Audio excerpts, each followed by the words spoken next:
Hello friends, എല്ലാവർക്കും ഞങ്ങളുടെ പുതിയൊരു വീഡിയോയിലേക്ക് സ്വാഗതം. ഇന്ന് ഞങ്ങളുടെ യാത്ര കൊല്ലത്തെ തേയിലത്തോട്ടങ്ങളിലേക്കാണ്. ആദ്യം തേയിലത്തോട്ടങ്ങൾ എന്ന് കേൾക്കുമ്പോൾ നിങ്ങൾ ഞെട്ടാം, കൊല്ലത്ത് എവിടെയാണ് തേയിലത്തോട്ടം? എന്നാൽ അങ്ങനെ തേയിലത്തോട്ടമുള്ള ഒരു സ്ഥലം കൊല്ലത്തുണ്ട്. അതാണ് നമ്മുടെ ആമ്പരാടി എസ്റ്റേറ്റിലെ ആനച്ചാടി. ആനച്ചാടി എന്നുള്ള പേര് വരാനുള്ള കാരണം ഇവിടെ ധാരാളം ആനകൾ നമുക്ക് ഏത് സമയവും കാണാൻ സാധിക്കും. വഴിയിലൂടെ സഞ്ചരിക്കുമ്പോൾ ഏത് സമയവും ആന നമ്മുടെ മുമ്പിലേക്ക് എത്താം. അതുകൊണ്ടാണ് ഇവിടെ ആനച്ചാടി എന്നുള്ള പേര് തന്നെ വന്നിരിക്കുന്നത്. എന്തായാലും ആനച്ചാടിയിലാണ് ഇപ്പോൾ ഞങ്ങൾ നിൽക്കുന്നത്. ഇവിടേക്ക് വരുന്ന വഴി കഴുതുരുട്ടി വഴി കയറി വരാം, ആമ്പനാട് എസ്റ്റേറ്റ് വഴി കയറി വരാം.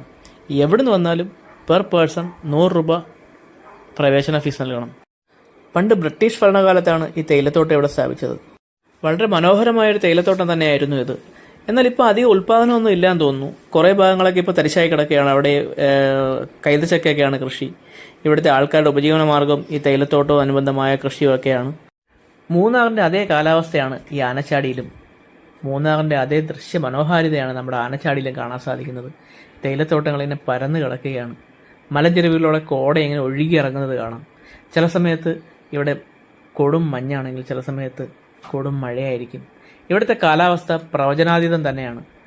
ഈ വഴിയിലൂടെയൊക്കെ ഒരുപാട് നടന്നു കയറി കഴിഞ്ഞാൽ നമുക്ക് തേയിലത്തോട്ടങ്ങളിലൂടെ ഇങ്ങനെ നടന്ന് പല പല കാര്യങ്ങൾ കണ്ട് ആസ്വദിച്ചു പോകാൻ സാധിക്കും. വളരെ നിശബ്ദമായ ഒരു അന്തരീക്ഷമാണ് ഇവിടെയുള്ളത്. വാഹനങ്ങളിൽ വരുന്ന ഒരു കാര്യം ശ്രദ്ധിക്കണം. ഇത് അധികം വീതിയൊന്നുമില്ലാത്ത വഴിയാണ്. എതിരെ വാഹനങ്ങൾ വന്നാൽ സൈഡൊന്നും കൊടുക്കാൻ അധികം സ്ഥലമൊന്നും ഉണ്ടാകത്തില്ല. പിന്നെ ആനകൾ ഏത് സമയം ഈ റോഡിലേക്ക് ഉണ്ടാവും. അതുകൊണ്ട് സൂക്ഷിച്ച് നമ്മൾ വാഹനം ഓടിച്ചു വരണം. നിങ്ങൾ മാക്സിമം ആർക്കും ശല്യമൊന്നും ഉണ്ടാക്കാതെ ഈ ദൃശ്യഭംഗിയൊക്കെ ആസ്വദിച്ച് മടങ്ങിപ്പോകുക. നല്ലൊരു ഓർമ്മയായിരിക്കും. എല്ലാവരും ഈ പ്രദേശം ഒന്ന് സന്ദർശിക്കുക.